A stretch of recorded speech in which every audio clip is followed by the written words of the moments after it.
Tenhamos tenhamos um bom dia e que possamos ser edificados com a palavra nesta manhã, né?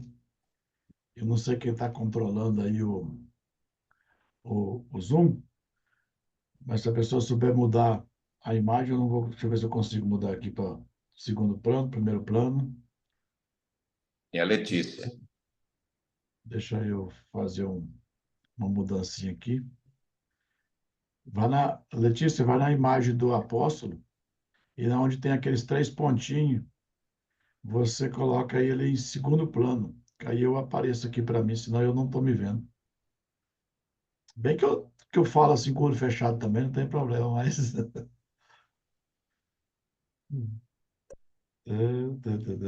Aqui.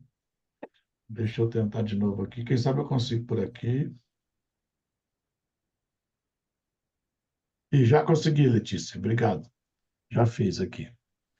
Então, irmãos, para mim é uma oportunidade ímpar, né?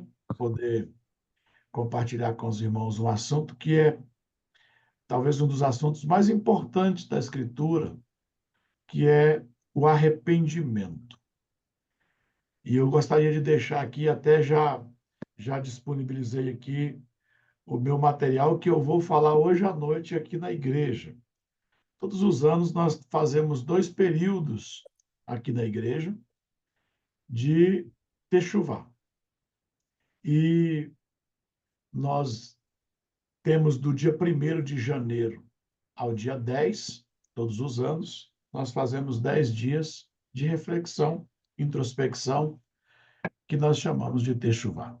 E quando chega ao período que nós estamos agora, né, a, ao mês de Tisle, né, que é o 7º mês, que é exatamente bíblico o período que está em Levítico 16. Então, ontem foi Rosh Hashanah e hoje inicia-se até os próximos 10 dias a Techuvá, concluindo com o 10º dia de Tisle, que é o dia do perdão ou o dia do Yom Kippur.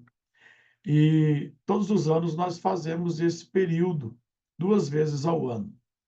E eu tenho observado que aqueles que têm participado, aqueles que têm sido mais afinco a observar esses princípios, conseguem melhorar, principalmente como pessoa.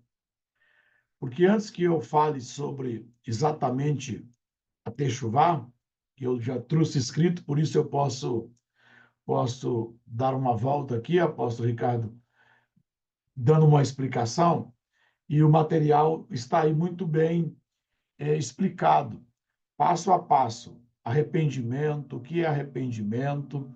Eu trouxe agora uma compreensão maior, porque eu tenho muito material sobre esse assunto, o que de fato é techuvá, né? O que techuvá quer dizer, o que se é arrependimento, a palavra na raiz da palavra techuvá, que nós chamamos de arrependimento, que é a palavra hebraica para voltar, a raiz da palavra é agarrar. Então, você que está aqui nesse grupo, eu acredito que você já é uma pessoa em Cristo Jesus. Você já é nascida de novo. Só para você estar aqui, com certeza, por menos tempo de fé que você possa estar professando, eu tenho 30 anos, dia 9 de outubro agora, vai fazer 31 anos que eu me rendi ao Senhor. E, e ainda preciso do processo do arrependimento. Mas o arrependimento agora, para mim, para você, não é por salvação, e sim por aperfeiçoamento, por santificação. Ah, então eu estou desincumbido. Não. Por isso que eu queria começar com essa introdução para dar clareza que eu e você, por sermos salvos, é que temos maior obrigação de estarmos diante do Senhor, não apenas esses 10 dias, mas fazermos da nossa vida uma prática diária, que é o arrependimento. Por quê? Porque nós temos responsabilidade, que foi agora o último material que eu mandei para vocês aí, foi até sem editar, mandei a mensagem direta, você pode abrir aí se você consegue. Os pecados que causam a contaminação na terra. A ordem de que deveríamos ter esse dia de arrependimento está em Levítico 16, a partir do versículo 29. E é uma ordem perpétua. Então, é algo que, quando Cristo viesse, preste muita atenção nisso, quando Cristo viesse, porque Moisés está escrevendo os princípios estabelecidos por Deus para o povo de Deus, e eles mesmos esperam que o Messias viria. Agora, eu e você já recebemos a vinda do Messias. E em momento algum o texto diz que quando o Messias chegasse, estas práticas seriam desnecessárias. Que o Messias chegaria e diria: olha, meu pai mandou até aqui, mas daqui para frente sou eu que mando, não precisa mais fazer isso. Lembre de uma coisa: quando João veio como aquele que prepara o caminho para o Senhor, ele veio gritando, dizendo: arrependei-vos, arrependei-vos, arrependei-vos. Que traduzido seria: voltem, voltem, voltem. Quando Cristo chega convidando aqueles que estavam distanciados, desgarrados, como ovelhas que não tinham pastor, e o que ele pregou?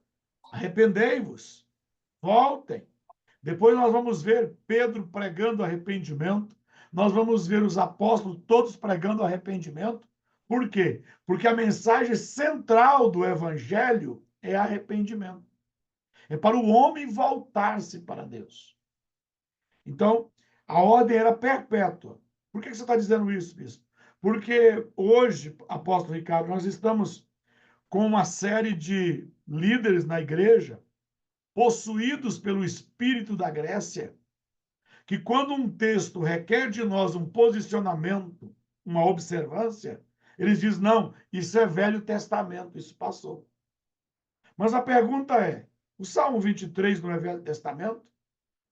Josué 1:8, que todo mundo gosta de citar, e 9, não aparta da tua boca o livro desta lei, antes medita nele de dia e de noite, que ele fará prosperar os teus caminhos, e tudo quanto fizer, e será bem sucedido. Não é Velho Testamento?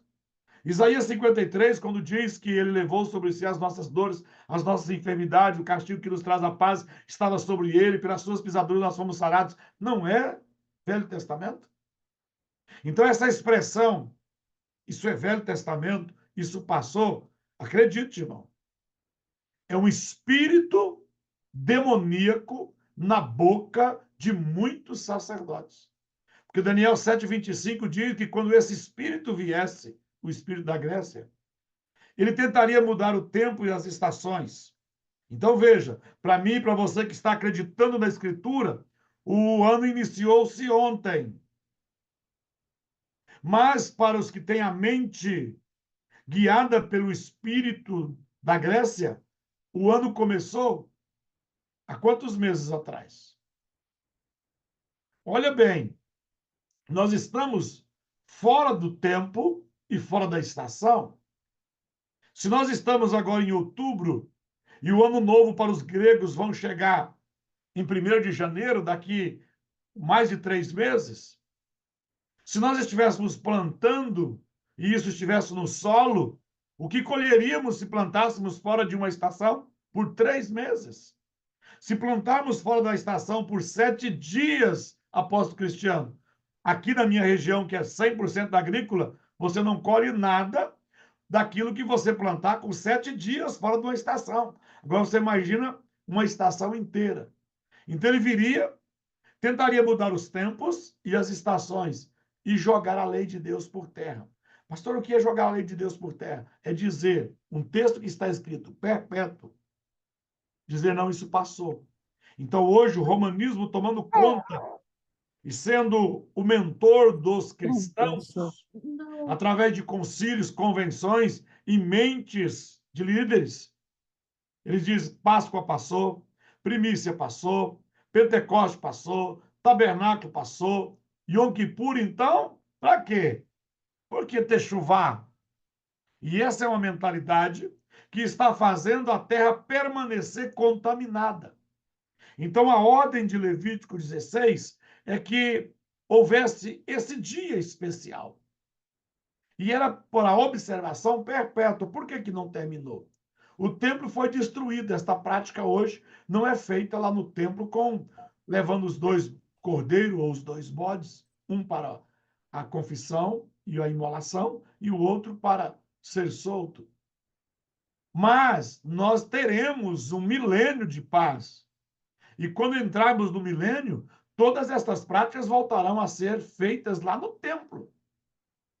Eu e você, já salvos, não precisamos ir lá imolar o cordeiro. E aí, preste atenção nisso, que é importante, principalmente para o Yom Kippur. E eu já convido você, apesar de que ontem, no meio do culto, eu fui abrir meu WhatsApp e meu WhatsApp foi banido. Eu nunca vi isso. Baniu meu WhatsApp. Só veio uma ordem lá da Meta e eu não consigo voltar a ele. Não sei o que eu vou fazer hoje.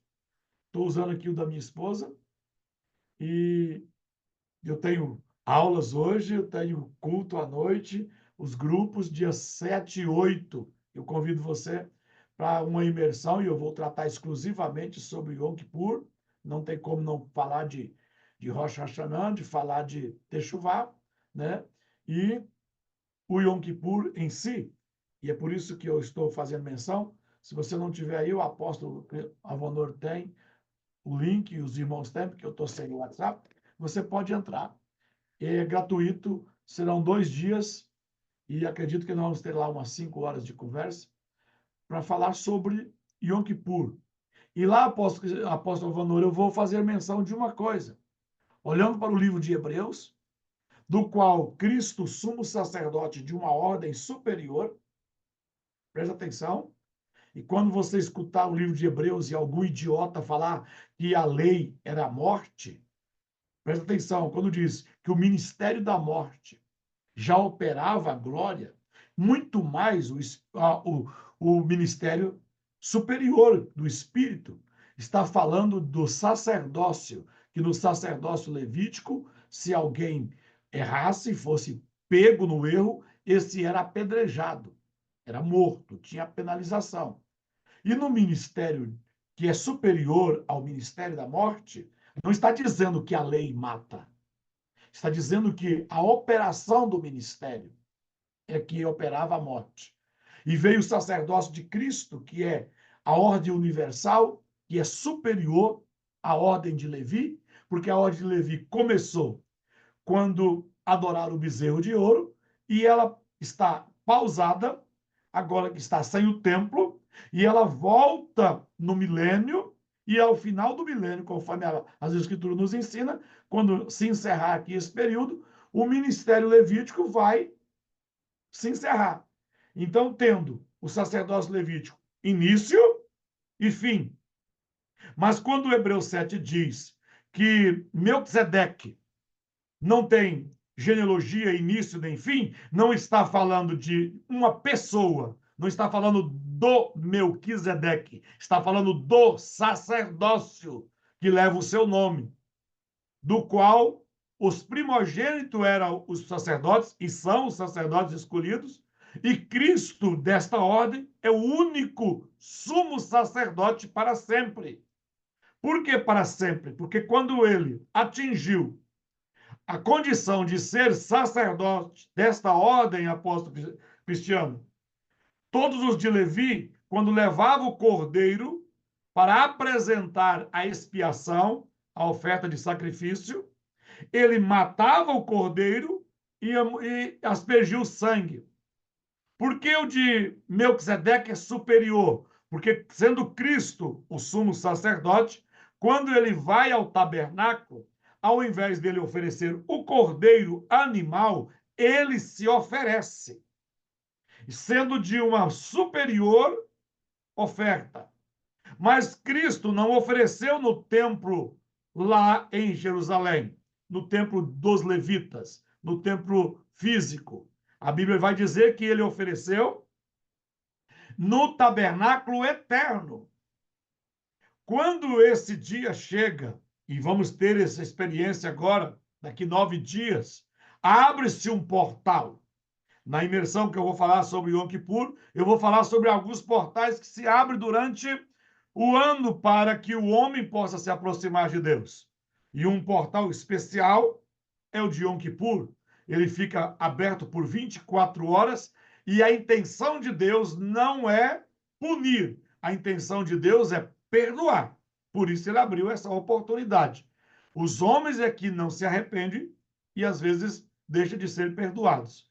Quando Cristo entra para fazer esse sacrifício, ele coloca lá o seu próprio sangue.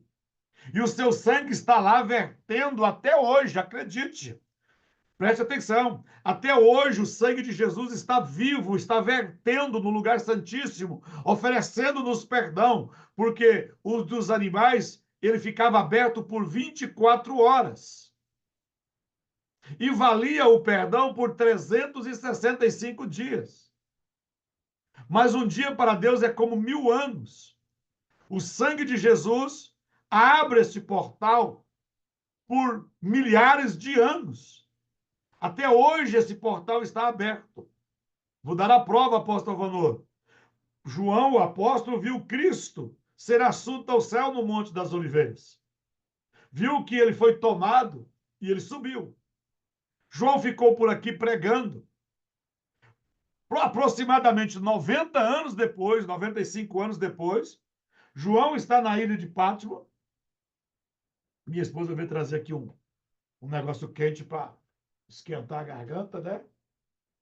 Fala bom dia aí pro povo. Bom dia. E Bom dia, minha pastora. olha aí. E esse chazinho aí, hein? Esse aí eu conheço, hein? Não, não é daquele, não. Oxe, isso aqui não é mata-leão, não, viu? É, gente. Esse aqui é de gengibre. Esse negócio de tomar chá mata-leão, não, isso não funciona. Então, João, apóstolo, depois de mais de 90 anos, ele está na ilha, invocando ao Senhor, o céu se abre, abre-se uma janela do céu, e uma voz diz, João, sobe para cá. Presta atenção. Quando João chega numa sala, em um ambiente no céu, na eternidade, ele chega para ver o Cristo. Aquele que ele viu ser crucificado. Aquele que ele viu ser assunto ao céu. Mas o que é que ele enxerga? Ele diz, e olhei para ver quem falava comigo. E eu vi um cordeiro que tinha terminado de ser imolado. Na eternidade, ele ainda é esse cordeiro que está sendo oferecido. Acredite, ele ainda está sendo oferecido. Por isso, o seu sangue pode hoje perdoar todos aqueles que fizerem techuvá. Todos aqueles que se arrependerem. Todos aqueles que se aproximar de Deus. E aí, ele chorava muito porque ele não viu quem abria o livro. E ele ouviu uma voz que dizia que aquele que tinha o poder de abrir os livros e os seus selos desatar. João tenta ver quem falava com ele, agora em um outro ambiente, apóstolo, que ainda não chegou na eternidade. Ele viu um leão, já não era mais o cordeiro. Então, esse momento ainda não chegou na eternidade. Mas só para você entender. Então, havia uma ordem que nesse tempo deveríamos fazer isso. Aí você diz, mas eu já sou perdoado. Então, o que queria trazer hoje a responsabilidade, porque eu sei que nesses dias todos vocês vão saber muito sobre Techuvá, e se eu deixar passar aqui algo sobre Techuvá, não há problema, você vai, nesses 10 dias aqui, com certeza ser muito bem instruídos. Eu até vi uma lista aí de quem vai estar ministrando, que eu fiquei até temeroso de vir aqui, né? Aí, porque eu só tenho 2 mensagens. Se eu pregar hoje e voltar amanhã, já perca, acabou o conteúdo, né?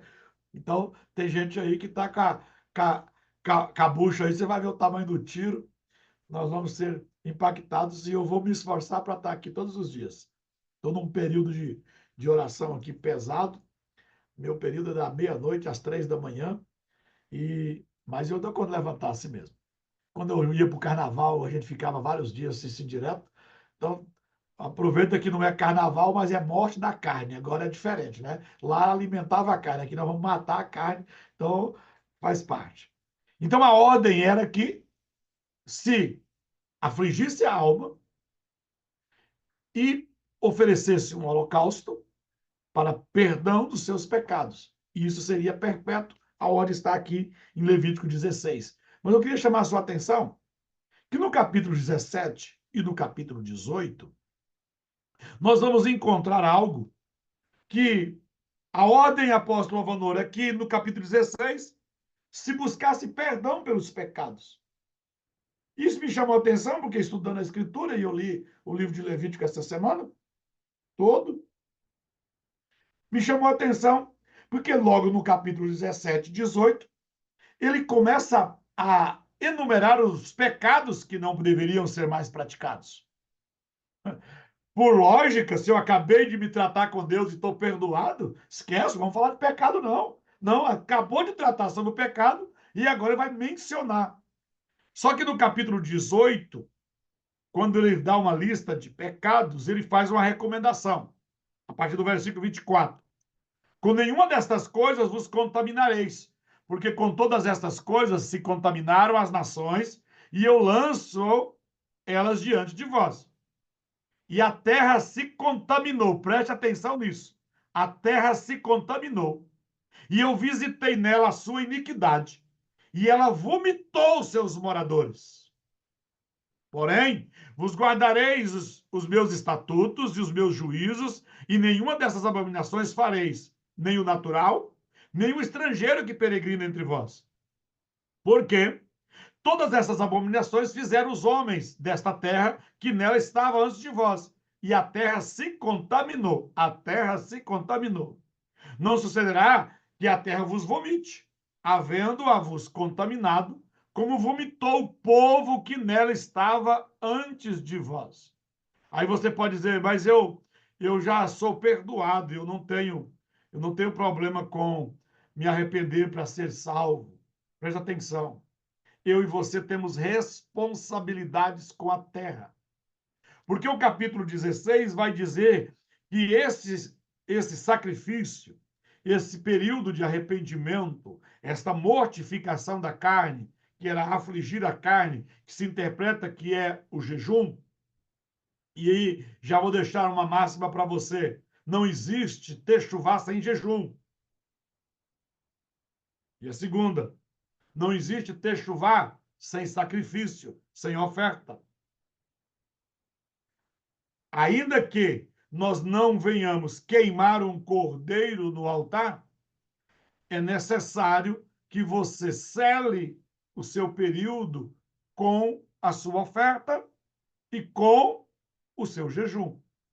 E este exercício santificaria o santuário e santificaria a terra.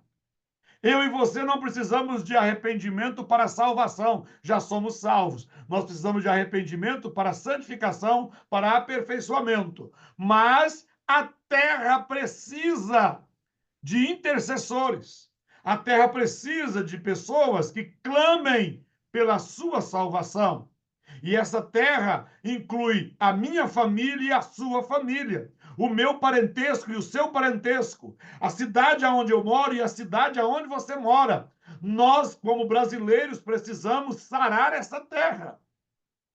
Por quê? Porque a multiplicação da abominação, dos pecados que eles produzem, fazem com que a terra seja contaminada e ela vomite os seus moradores. E eu comecei a perguntar para Deus, apóstolo Vanor, o que seria vomitar? Eu não vou dizer para você que eu ouvi, mas eu entendi, eu não sei dizer como é que se ouve Deus. Eu sou tão casca grossa que eu vejo as pessoas toda hora, Deus falou, e comigo parece que Deus não fala assim. Mas eu acho que o problema está comigo, né? E eu disse, Senhor, como a terra vomita seus moradores? Suou no meu entendimento, Covid-19. enchente, terremoto, mosquito da dengue, tipos de enfermidades que foram colocadas sobre o Egito, pestilência, guerra, fome, seca, enchente, catástrofes naturais, é uma expressão da natureza vomitando seus moradores. E muitas vezes, nesse momento, o justo padece junto. Só para você ter uma ideia, talvez depois você me lembre, eu posso até mandar esse material para você. Há muitos anos eu escrevi muitos anos não, 2018. Eu cheguei de Israel e eu estava passando o túnel de Ezequias e Deus falou comigo lá dentro do túnel de Ezequias. E eu saí de lá com uma mensagem sobre o intercessor. Porque o túnel de Ezequias, quem já foi em Israel, é um canal que passa debaixo do Monte Sião, sai de um lado para o outro, você entra na cidade de Davi e sai na fonte de Siloé, passando quase 500 metros debaixo do monte, apóstolo Avanor, que um homem do seu tamanho tem dificuldade para passar lá. Por quê? Porque tem certos lugares que não tem 1,20 m de altura, talvez até menos, e muitos lugares não tem 60 centímetros de largura, cortado dentro da rocha. Você desce uns 30 metros aqui, começa o canal, e você corta reto e sai do outro lado do monte, na fonte de Siloé. E lá era uma fonte de escape. Ali, se a cidade fosse atacada, era o lugar do rei fugir. E quem descobriu esse canal, a princípio, lá atrás, foi Joabe, quando ele invadiu a cidade dos jebuseus. Foi por esse canal que ele entrou. E Davi fez ele capitão do exército. E ele é conhecido como Canal de Ezequias. E ao passar lá, Deus falou comigo, eu procurei um homem para colocar na brecha. E lá não tinha expressão de brecha na pós-cristiano maior do que aquela, né? E eu vim com aquela mensagem e escrevi quem era o intercessor. Quem deveria ser o intercessor? Porque as comunidades hoje, ela tem lugar que você chega, tem grupos de orações, de intercessores, com 10, com 20, com 50, com 100, e pastores se auto-elogiam por ter centenas de intercessores das suas comunidades. E a maioria desses intercessores, eles não estão fechando a brecha, eles são as brechas para os demônios entrar, porque eles têm a vida toda destrangulada, com o comportamento moral, com tudo para ser consertado, e eles estão ali para cuidar da congregação de uma certa forma. E quando você nomeia alguém como intercessor, ele responde pela comunidade na mesma altura que você, pastor. Então, cuidado com os seus intercessores. Você não vai ter um serviço eficaz por ter muitos intercessores. Você vai fazer um serviço eficaz se tiver lá, de fato, um intercessor. Porque estando na brecha, impossível que passe dois. Porque aquele que está ali, né, posto na brecha, ele elimina o adversário. E nesse período eu listei, do capítulo 19 ao 22 de Ezequiel, os pecados de Jerusalém. E pesquisei em toda a Escritura quais são os pecados de Sodoma e Gomorra. Pasme você, Jerusalém tinha o triplo de pecados que havia em Sodoma e Gomorra. Outra, Sodoma e Gomorra não foi destruída por causa da imoralidade sexual. Essa é a visão que nós temos. É verdade que ela estava lotado de pedófilo, de estupradores, de homossexuais, de lésbica, de todo tipo de profanação sexual. Mas Sodoma e Gomorra foi destruída por causa da soberba e da prosperidade. Porque todas as vezes que você tiver prosperidade e não tiver propósito, o que fazer com a prosperidade, haverá uma correção. Porque você vai pecar com a prosperidade que você tem. Prosperidade tem que ter propósito. Então eles cresceram, ensoberbeceram por serem tão prósperos, e eles não estenderam a mão ao necessitado. Isso está em Ezequiel 16:49. Esta é a razão porque eu destruí a tua irmã, Sodoma. Soberba, ganância, prosperidade sem princípio, e não agir de misericórdia, não fez tzedaká, não fez atos de justiça. Mas por que Sodoma foi destruída e Jerusalém foi poupado? Quando Abraão vai interceder por Sodoma e Gomorra, ele começa perguntando: se lá tiver 50, não destruirei. 40, 30, 20. E ele parou em 10. E Deus disse: se tiver 10 lá, eu não vou destruir a cidade. E não havia. Segundo a história, pastor Marcelo, havia 60.000 pessoas na cidade de Sodoma. Significa que, se tivesse 10 intercessores, cada um salvaria 6.000. E não havia. Em Jerusalém, havia muito mais pecados, só que havia mais de 10, talvez centenas ou milhares, que reconheciam seus pecados e faziam techuvá e apresentava-se diante de Deus pedindo perdão.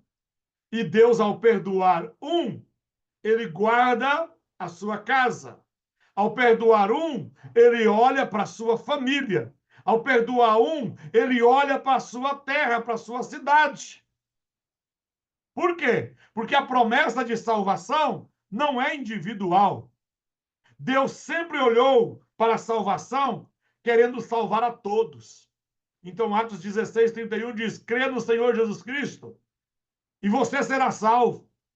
Não é só você, será salvo tu e a tua casa. Então, quando eu me posiciono em arrependimento diante de Deus, eu não estou promovendo um benefício só para mim. Se eu já o alcancei, a techuvá desse período agora, é para mim e para você se tornar o melhor cidadão, um melhor marido, um melhor pai, um melhor irmão, um melhor servo, um melhor patrão, uma pessoa melhor. Hoje, os que já me conhecem, convivem comigo, sabem que eu não sou uma pessoa fácil.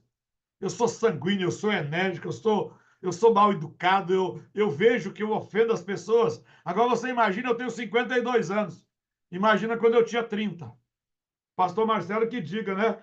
Que nós congregamos juntos já há 21 anos. E eu acredito que o pastor Marcelo vai dizer: não, hoje o bispo é melhor do que antes, não é possível. E foi observando que hoje eu já consigo, após Cristiano, quando eu devolvo a luz alta assim no trânsito, que o cara não baixa a luz, você pede, aí quando ele está passando perto da gente, a gente solta a luz alta no olho dele. Eu já consigo ver que está errado isso. Eu já consigo pedir perdão, meu Deus, me perdoa que eu ainda não consegui. Talvez você não tenha essas práticas. Irmão, eu vejo uma notícia de uma violência, principalmente quando é uma covardia com uma criança ou com um idoso, um crime bárbaro. Irmão, dentro de mim fica fervendo, eu começo a me imaginar como se fosse eu, como eu iria vingar aquilo. Irmão, eu preciso melhorar. Porque vocês não me conhecem nos últimos 20 anos com nenhum pecado de escândalo social. Mas Deus não me conhece só pelo exterior, Deus me conhece por dentro. E eu estou me apresentando diante de Deus nesses dias para que eu me torne uma pessoa melhor internamente.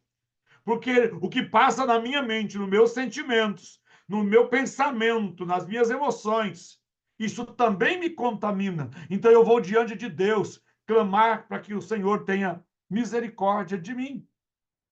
E eu listei aqui, mandei para você, vou só fazer menção, que nós precisamos nos apresentar diante de Deus, porque a terra está contaminada com esse tipo de pecado. Levítico 17 vai falar dos sacrifícios que era oferecido no tabernáculo, e é proibido oferecer sacrifício de animais fora do tabernáculo, e os homens ofereciam. Derramar sangue, o consumo de sangue, preste atenção. Quando você for ao mercado, olhe no pacote de café que você toma e veja lá se você não vai encontrar em 95% dos cafés embalados derivados bovino. O que está fazendo o derivado bovino no café?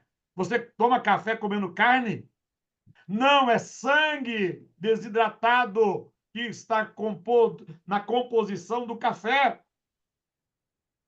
Ei, eu e você, nós comemos errado.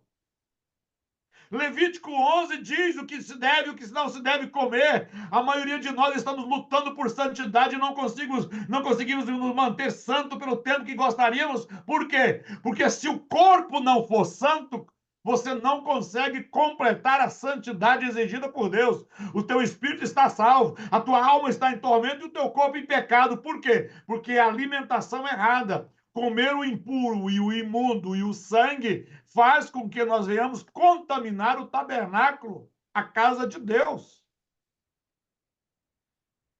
Quantos de nós que ainda não demos conta de largar de comer suíno ou seus derivados? Pastor, eu pedi a salvação por isso? Não, irmão. Você é salvo, mas você precisa aperfeiçoar a sua salvação, que é a santificação do corpo, da alma e do espírito. Então, nós temos motivos, e o texto está dizendo, eles consumiam sangue. O Levítico 18, eles vai falar das relações de incesto, apóstolo Vanor, que é a relação sexual com a mãe, a relação sexual com a madrasta, com a irmã ou meia-irmã, com a neta, com a mulher do pai, que seria a madrasta, relações com a tia, com materna, paterna, casamento com tia, com a nora, relação sexual com a nora, com a cunhada, com a mulher da sua filha ou com a neta, as relações com a esposa do seu irmão, que era a cunhada, relação sexual na menstruação, o adultério, o sacrifício de oferecer os seus filhos a Moloque. Ô, irmão, nós estamos acabando de ver a guerra aí, o embate em aprovar o aborto. Culto a Moloque. A bestialidade. Há um tempo atrás, eu estou vendo aqui a pastora Paulina, minha irmã, né? 2 vezes, né? Eu sou mais novo, né? Ela é a minha irmã mais velha. E eu estava lendo um livro, a Paulina, e o livro dizia por que Deus destruiu os animais. Eu sempre perguntei por que Deus só destruiu os animais com os homens no dilúvio. E aquele livro me trouxe uma resposta. Os animais estavam todos contaminados pelo homem. Só os exércitos dos mares, os animais marinhos, é que não estavam contaminados com a genética humana. Deus teve que abalar e destruir tudo. Então, essa lista de pecados aqui está listada em em Levítico 17, 18, e isso vai contaminar a terra. E a pergunta é: não está havendo isso em nossa nação? E se nós incluirmos a idolatria, a feitiçaria, a injustiça, a corrupção, o roubo, a violência contra o idoso, a falta de misericórdia, a falta de bondade, a falta de justiça, a terra está vomitando seus moradores. Acabei de ouvir a irmã na introdução dizer: para mim, dos dias mais quentes de Cuiabá. Eu sempre cresci conhecendo Cuiabá como um lugar quente. Mas uns anos atrás eu fui para Cuiabá, passei o maior frio do mundo. Acho que deu 4 graus, onde deve ter passado de 40, né? E como é que chega? Ei, essa mudança do El Ninho com Laninha, a atmosfera, uma hora a lavoura seca tudo, outra hora a lavoura vem e destrói tudo com a chuva. O que nós vimos acontecer no Rio Grande do Sul, o que nós temos visto acontecer em São Paulo, na Bahia, as catástrofes com as barragens, com os rios transbordando, com pestes em animais, com pestes nos seres humanos. Isso é a terra vomitando seus moradores. E nós precisamos nos posicionar, que é o que eu convido você a fazer nesses dias. Amém? Eu queria fazer essa introdução. Eu acho que com a introdução o tempo já acabou, né? E eu queria mostrar para você, se eu não der conta de ler aqui, não vai ter jeito. Você está aí com o material, faça bom uso dele. O que é arrependimento? Vamos ver o que é arrependimento. E eu fecho trazendo a conclusão do que é techuvá para mentalizar. E não se preocupe se você não compreender este assunto de primeira vez. Eu trato desse assunto desde que eu me converti. E todos os dias eu percebo que arrependimento não se conclui. Ele é um assunto contínuo, porque o arrependimento, apesar de que arrependimento se demonstra descendo, quanto mais você desce em arrependimento, é uma escada que te sobe à santidade. O reino de Deus é o contrário de tudo que se vê. Não existe arrependimento de cabeça de tronco ereto. Não existe arrependimentos olhando para cima. Se você prestar atenção, quando Deus ordenou que Moisés fizesse um altar, ele diz: eu quero que você faça um altar de 2,88 de altura. E eu não quero que você coloque escada. E eu fiquei perguntando, como é que se sobe num altar de 2,88 sem escada? Deus diz: eu quero que você faça uma rampa. E não é o assunto da agora, né? Mas quando eu falo desse assunto, Deus me deu uma analogia para ensinar isso. Como eu vou fazer? Então Moisés começou a colocar a terra, mas não estava fácil. Então Moisés molhou a terra, com certeza, e fez um barro. Colocou o barro ali, apóstolo Cristiano, mas o barro em si, ele é mais molengo do que a terra. Mas tem um porém: se o barro for batido, ele endurece. Então Moisés foi colocando terra e batendo, terra e batendo, terra e batendo. Tem coisas que você não entende. Por que que você está buscando a Deus e é só pancada, a coisa está difícil. Deus está criando firmeza em você. Está fazendo essa terra que é molenga, que é sólida, que é dissolvível, diluível, só colocar água que ela desmancha. Então tem um porém: se ela for massada, se ela for pisada, se ela for esbofeteada, ela vai criando firmeza. E assim Moisés criou a rampa de terra. Por quê? Porque numa rampa você não sobe de cabeça erguida. Faz o teste, depois que eu te falar isso, porque o Senhor me mostrou isso, eu estava subindo um morrinho. Quando a gente está caminhando em algum lugar e tem uma subidinha, um morro, alguma coisa, você curva a cabeça imediatamente. Mas você não sobe escada de cabeça baixa. Na escada é o contrário. Quando você sobe degraus, você sobe erguendo a sua cabeça. E Deus disse: não, se você vai se aproximar de mim, ei, baixa a sua cabeça. Porque só o sinal de eu me humilhar, eu estou reconhecendo que à minha frente tem alguém que é maior. E todas as vezes que nós praticamos techuvá, nós estamos nos humilhando. E ao nos humilhar, às vezes sem palavra, porque às vezes nos falta palavra, mas o fato de você se dobrar, o fato de você se curvar diante de Deus, você está reconhecendo, primeiro, a soberania dele. Ao se curvar, você reconhece a dependência dele. E ao permanecer curvado diante do rei, mesmo que eu não tenha direito de pedir, o meu gesto está dizendo ao rei: usa de misericórdia comigo e me poupe. Preste atenção. Você invoca a Deus e se humilha diante de Deus, não é só falando, não. Como é interessante quando você está no culto público e uma maior parte daquele público que está ali, por algum momento, uma manifestação da glória, da presença, do poder de Deus na reunião, e um grupo de pessoas, ou a maioria, se curva. Muda totalmente a atmosfera do culto. É gostoso o culto em que você pula, que você grita, que você dança. Mas isso só satisfaz a alma. Quando você entra numa atmosfera de tributar ao Senhor adoração, é quase impossível você ficar. Às vezes a gente até levanta a cabeça, mas levanta também as mãos. Não sei se você sabe, mas levantar as mãos é o símbolo da rendição. Você se rende. Ouvi um testemunho, e não faz parte aqui, mas só para você nunca vai esquecer. O pastor de novo, o apóstolo Vanor, pregando, empolgado o tempo todo, dizia: levanta a mão, levanta a mão, levanta a mão, dá glória a Deus, glorifica e tal. E o pastor da igreja, antigão, nada se emociona mais, né?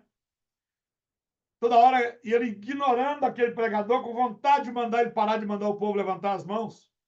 E o pregador, vendo que o pastor não estava levantando a mão, dizia: você aqui não levanta a mão para Deus, mas para o diabo você vai levantar a mão. E o pastor, mais irritado ainda aqui, que ele cruzou os braços mesmo e não levantou.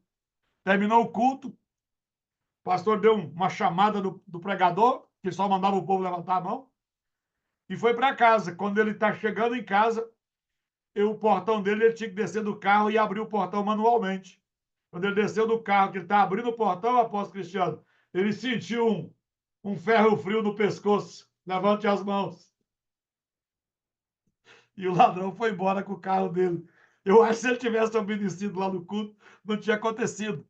Então nós olhamos para cima, mas às vezes nós estamos rendidos. Mas normalmente nós nos curvamos. Por quê? Porque arrependimento é isso. Segundo Mateus capítulo 3, versículo 2, o texto diz, dizendo, arrependei-vos porque é chegado o reino dos céus. Mateus 4, 17. E então começou Jesus a pregar e dizer, arrependei-vos porque é chegado o reino dos céus. E eu quero que você guarde isso. Esse arrependimento aqui não é metanoia, como está escrito no grego. Metanoia é mudança de pensamento. E Jesus não estava mandando ninguém mudar de pensamento. Jesus estava exigindo que as pessoas, para se voltarem a Deus, precisavam mudar de atitude. Techuvá, literalmente, não é arrependimento ou mudança de pensamento. É mudança de posição. Porque eu estou indo e me distanciando de Deus. Então o profeta veio e disse, arrependei-vos! Arrependei-vos! Volte! Volte! Volte, Israel, ainda que os teus pecados sejam como a escarlata, eles se tornarão brancos como a neve. O problema do homem é que ele quer resolver o problema do pecado para voltar para Deus. E Deus está dizendo, olha, o pecado não é problema para mim. O pecado é problema para você, que te mantém longe de mim. Mas se você decidir voltar-se para mim, na sua vinda, eu destruo o teu pecado. Porque o sangue de Jesus Cristo nos purifica de todo pecado. Mas o pecado tem mantido os homens longe de Deus. Então, quando ele dizia arrependei, ele está dizendo volte. Há uma história, Flávio Josefo confirma, e outra literatura antiga eu encontrei, que o sumo sacerdote entrava no lugar santíssimo com os sininhos na barra da sua roupa. Porque enquanto ele fazia o serviço de oferecer e passar o sangue nos chifres do altar, da arca sagrada, do propiciatório, ele tinha uma dificuldade para ver, porque o local estava repleto de fumaça. Então ele tinha que se movimentar. E se não houvesse mais, ouvindo mais o barulho do sinete, ele era arrastado por uma corda. A Bíblia não registra isso, mas o historiador Flávio Josefo e a tradição, alguns confirmam isso. Também, junto com essa mesma história, lá fora do tabernáculo, para as pessoas verem, colocava-se um tecido vermelho. Conforme o sacerdote ia oferecendo sangue no lugar santíssimo, o povo lá fora percebia que o tecido ia perdendo a cor escarlate.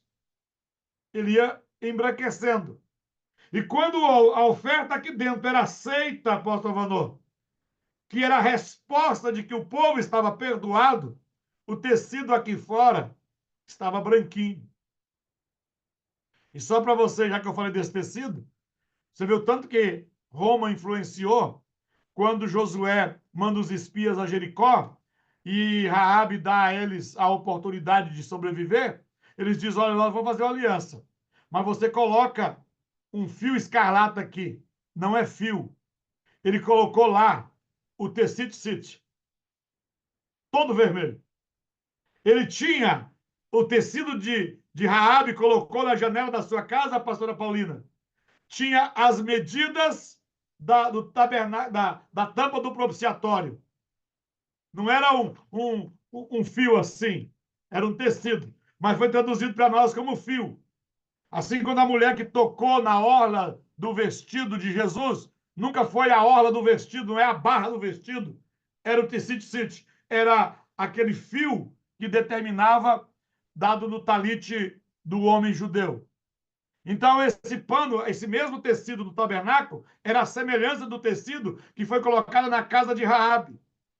Só que aí se conta uma história que, quando Cristo foi oferecido no Calvário, que houve a manifestação, coisas sobrenaturais começaram a acontecer no templo, entre elas o véu que se abriu e provou para todo mundo que o povo estava mentindo, porque todos os anos o sacerdote entrava lá atrás para oferecer o sangue na arca, no propiciatório, só que havia mais de 400 anos que a arca não estava lá. Porque desde que eles voltaram da Babilônia, não tinha mais a arca. E a ordem de fazer o véu no tabernáculo era um véu fino, como uma renda, chamada de superperlis, que era um tecido muito fino, feito de azul e desenhado palmeiras nele, para que o homem olhasse para aquele véu e entendesse que ele estava olhando para o céu. Era como você olhasse para o céu em um dia que o céu está azul. Então, quem entrava no lugar santo e olhava para o lugar santíssimo, ele não tinha acesso de ver com clareza o que estava lá. Mas ele tinha uma noção do que estava depois da cortina, dessa cortina de fio azul, uma super perlis. Era uma renda, uma coisa muito linda, que ao olhar para aquele tecido azul, era como se você estivesse olhando para o céu azul. Mas no templo, segundo os historiadores, havia um véu agora, apóstolo Vanor, de mais de 10 centímetros de espessura, o tecido, do qual o Flávio Josefo diz que 2 juntas de boi, 4 bois amarrados, não rasgavam o tecido, não rasgavam o véu. Sabe por quê? Porque o sacerdote estava mentindo para o povo. Todos os anos, quando eles entravam lá com o sangue de cordeiro, eles não tinham onde aspergir, porque a arca não estava lá. Fora colocada pelos sacerdotes da época o altar do incenso, que ele ficava fora. Então, naquele dia, os sacerdotes foram desmascarados, porque o véu abriu. E quem estava lá viu que os sacerdotes mentiam. Falava da presença de Deus, mas a presença de Deus não estava lá. Preste atenção, o véu está rasgado. E o véu não foi rasgado para você entrar naquele santuário.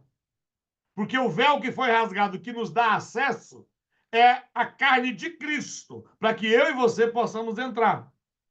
Então, quando você cantar, ou quando ouvir alguém pregando, que agora eu posso entrar no Santo dos Santos, porque o véu foi rasgado, não é o véu do templo de dos levitas, é o véu do templo de Melquisedeque, do sacerdócio de Melquisedeque. O corpo de Cristo foi rasgado para que eu e você pudéssemos entrar. Tá? E muitos aí, que está falando muito da presença de Deus, ela não está lá. Então, naquele dia, o povo estava fora do templo, apóstolo Vanor, olhando para o tecido. Eles terminaram de fazer o sacrifício, mas a última vez que o tecido fora mudado de cor de vermelho para branco foi há 1 ano atrás. Porque naquele ano em que Cristo morreu, o tecido não mudou de cor. E isso os historiadores, os sábios judeus, contam que houve uma admiração em Jerusalém, porque foi o único ano que o tecido parou de mudar de cor. Por quê? Porque o sacrifício maior não era aquele onde eles estavam fingindo ou mentindo. Então, Cristo veio nos ensinando o arrependimento. Os apóstolos Pedro, Paulo e todos os apóstolos ensinaram arrependimento. E o que é arrependimento? É voltar, é retornar para Deus. A exortação ao arrependimento, ela vem acompanhada de uma promessa de perdão. Oséias 14, 1 e 2 diz: Volta, ó Israel, para o Senhor teu Deus, porque pela tua iniquidade tem caído.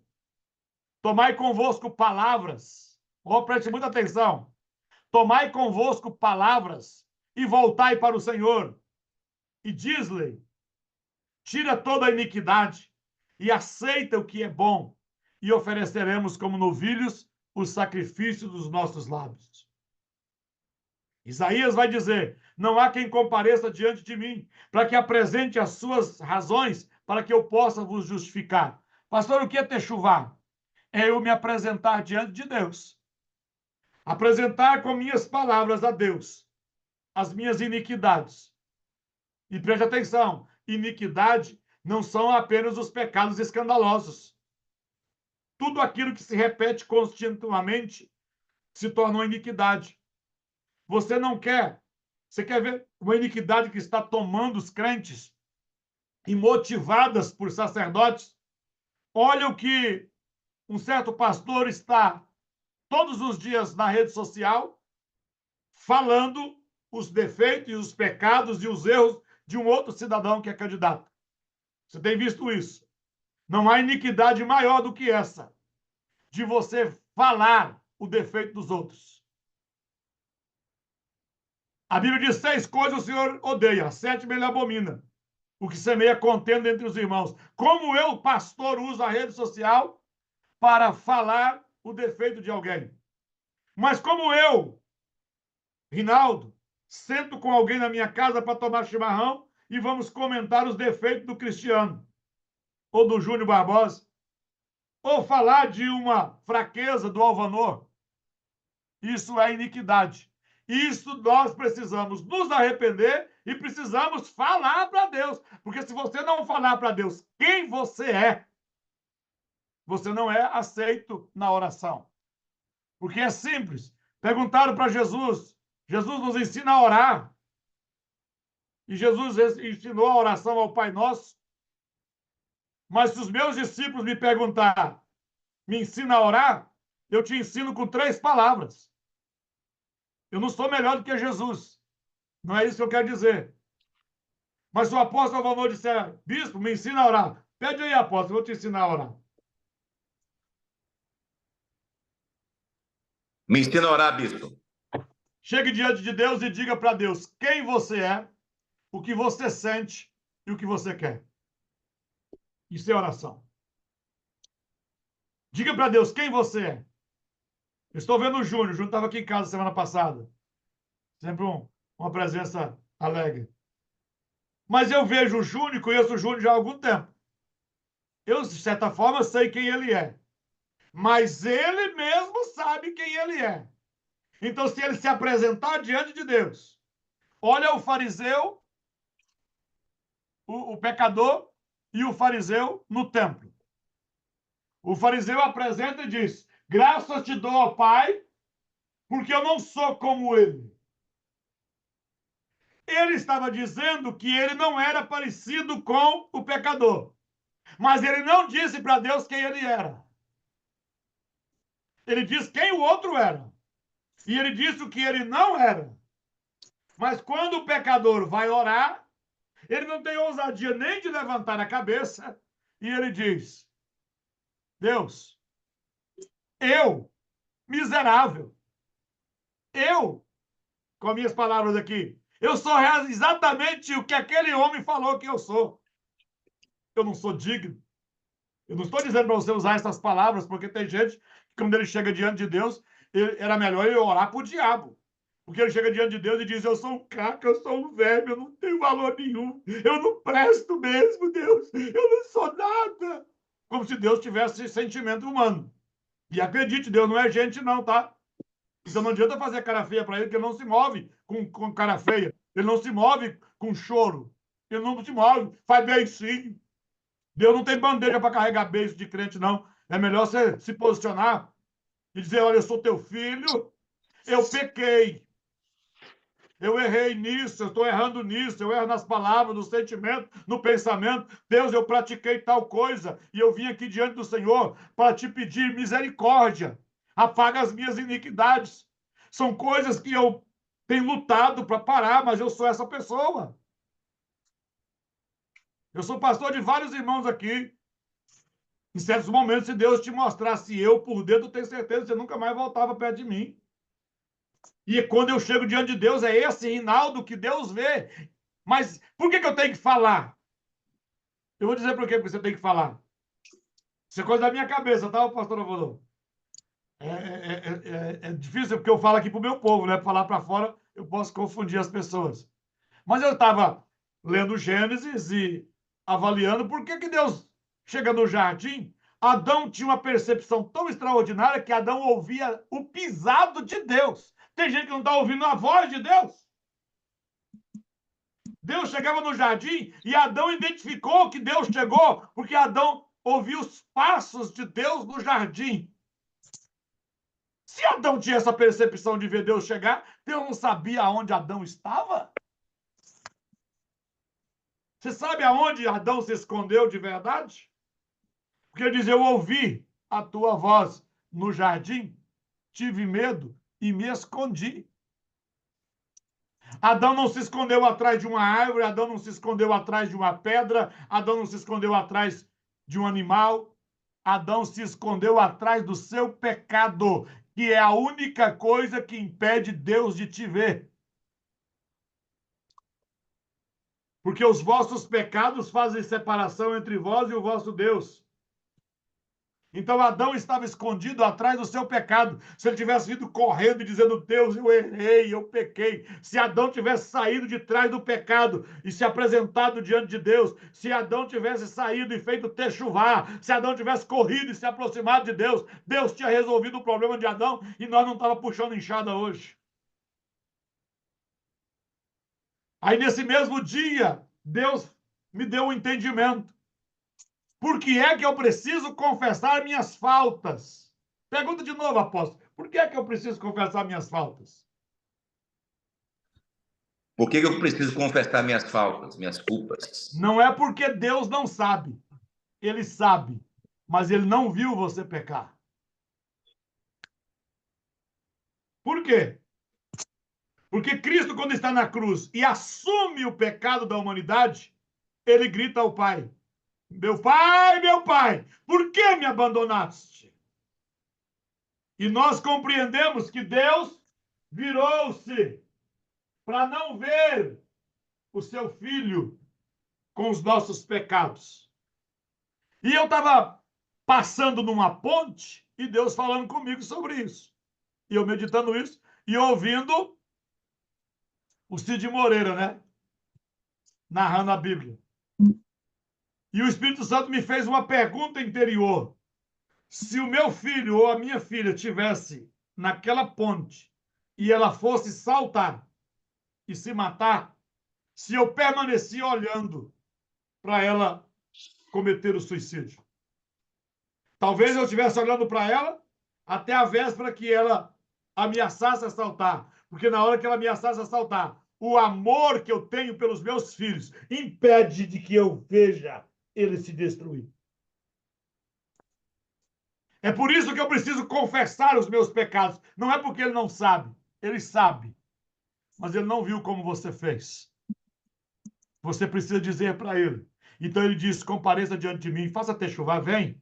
E com o sacrifício dos teus lábios, conte para mim o que você fez, para que eu possa te perdoar. E ninguém é tão justo que não precisa se arrepender, nem é tão malvado que não possa se arrepender. Guarde isso. Ninguém está tão bem que não precisa. E ninguém é tão mal que não consiga.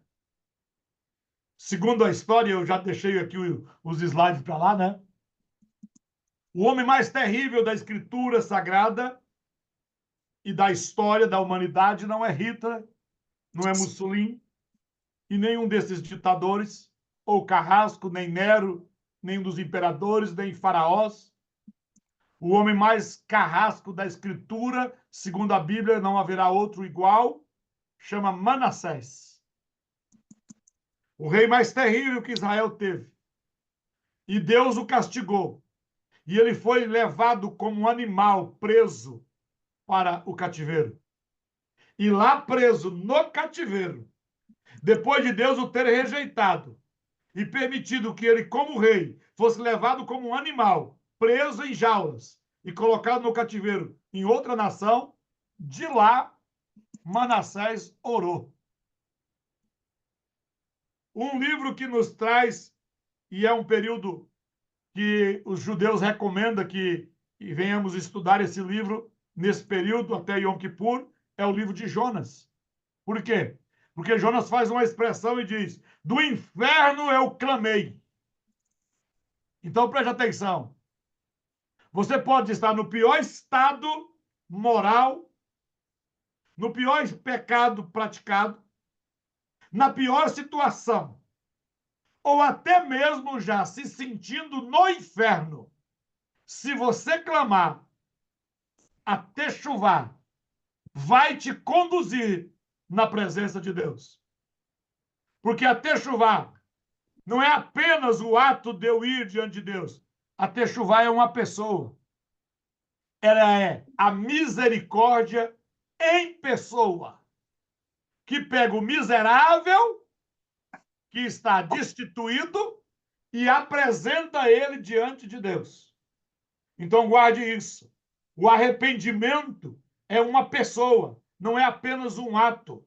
Quando eu me quebranto e me contrito, então esse ser que é pura misericórdia, que se compadece até de alguém que já está no inferno, se compadece daquele que já não tem mais esperança, pega ele e coloca diante de Deus.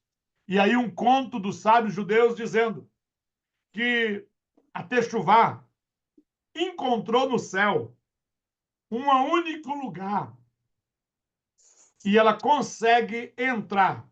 Quando Deus disse: eu cerrar os céus, para que não haja chuva, que não haja bênção. Então depende do pecado que o homem comete, o céu fica fechado para ele. E Deus tinha fechado, apóstolo Avanor, o céu para Manassés. Mas ao clamar, e presta atenção, a pior situação faz você produzir o melhor clamor. Porque quanto mais você reconhece o seu estado, quanto mais você dá nome ao seu estado, mais fácil você sai desta condição. Então, a história conta, os sábios contam, que Deus fez o céu, e imagina como o céu é extraordinário, mas debaixo do trono de Deus diz que havia uma fenda. E a techuvá encontrou esse espaço e entrou diante de Deus e diz para Deus: Deus, perdoa Manassés. É só uma história. Ela não faz esse caminho, mas ela faz o caminho pelo sangue de Jesus. E eu sei que eu já alonguei demais. Eu quero terminar contando uma história que está latente na minha cabeça, que eu li isso há pouco tempo atrás, estudando sobre arrependimento, sobre techuvá. Todo ano eu faço esse estudo 2 vezes. E é por isso que eu estou até com dificuldade aqui de ficar seguindo a cartilha, né? Mas eu mandei a cartilha para você. E terminando a última oração que se faz no dia do Yom Kippur, os judeus chamam de oração do Coldre, que é a última oração de arrependimento, o encerramento. Diz que um rabino, apóstolo Cristiano, estava muito angustiado. Ele passou o dia de jejum, clamou muitas vezes diante de Deus, pedindo perdão por ele, pela sua casa, pela sua comunidade e por Israel. Mas durante todo o dia ele não sentiu que estava perdoado, que estava bem. Ele já necessitava, já era hora dele voltar, já tinha passado o tempo da techuvá, mas ele não sentia paz, que estava perdoado. E ele não estava conseguindo sair da sinagoga para ir embora. Mas já tinha passado o período, ele sabia que aquele período de portal do Yom Kippur tinha se fechado. Quando ele está saindo para ir para casa, 2 mulheres à porta da sinagoga, Paulina, estavam conversando. E uma muito triste, e a outra muito alegre. E aquela alegre disse: que dia maravilhoso! Bendito seja o Eterno que concedeu o Yom Kippur e nós achamos graça. Vai ser um ano doce, vai ser um ano bom. Deus nos perdoou. Eu sinto a graça de Deus. Olha que alegria. E a outra diz: como você tem essa certeza? E o rabino escutando. Ela diz: você não viu aquele miserável que estava orando ali perto de nós? E como ele chorava e clamava por misericórdia e perdão? Ao ponto que eu, que sou uma pessoa cheia de pecados, cheia de defeitos, sou de carne, a natureza ruim, até chorei me compadecendo do miserável pedindo perdão a Deus. Imagina Deus, que é pura misericórdia, pura graça, pura bondade. Se eu tive compaixão do miserável, você imagina se Deus não ouviu a nossa oração? E o rabino, ouvindo isso, voltou imediatamente para a sinagoga e fez a última oração. Disse: Deus, obrigado. Eu, ouvindo o que ela relatou, eu senti misericórdia do miserável. Com certeza, o Senhor teve misericórdia de nós e nós teremos um ano bom e doce. Que Deus abençoe você. Depois você lê o material que eu coloquei lá, o que é techuvá, tefilim e tzedakah, que são os três elementos que caminham junto nesse período, não deu tempo da gente falar. Estude isso. Veja esses textos.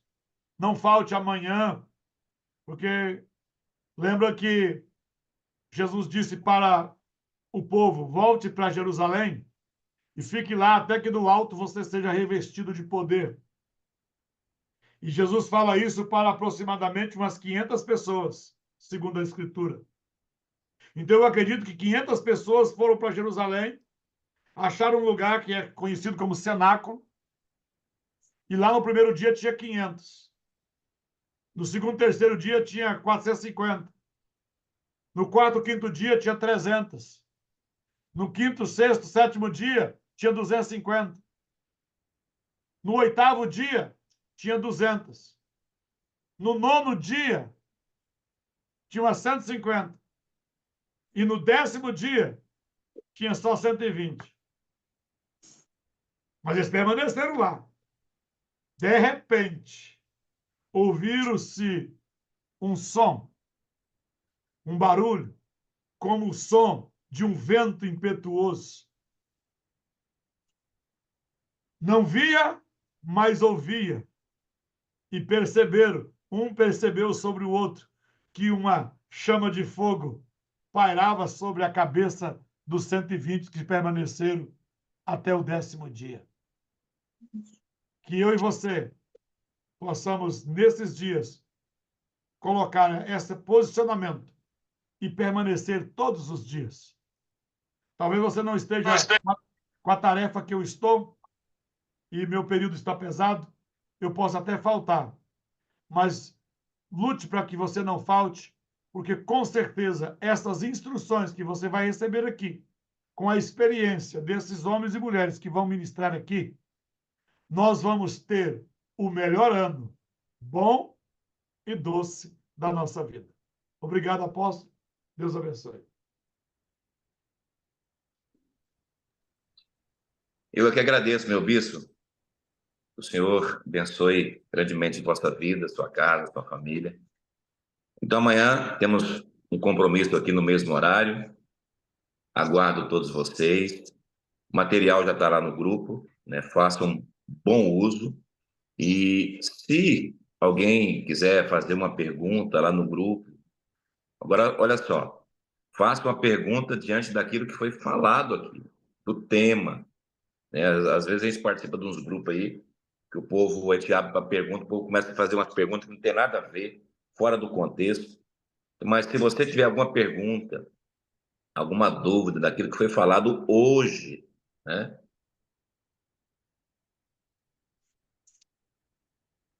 Ficou muda, não saiu a voz do senhor. Eu acho que foi bom não ter saído minha voz, né? Que eu falei um negócio aqui. Falei, aqui no grupo tem psicólogo aí.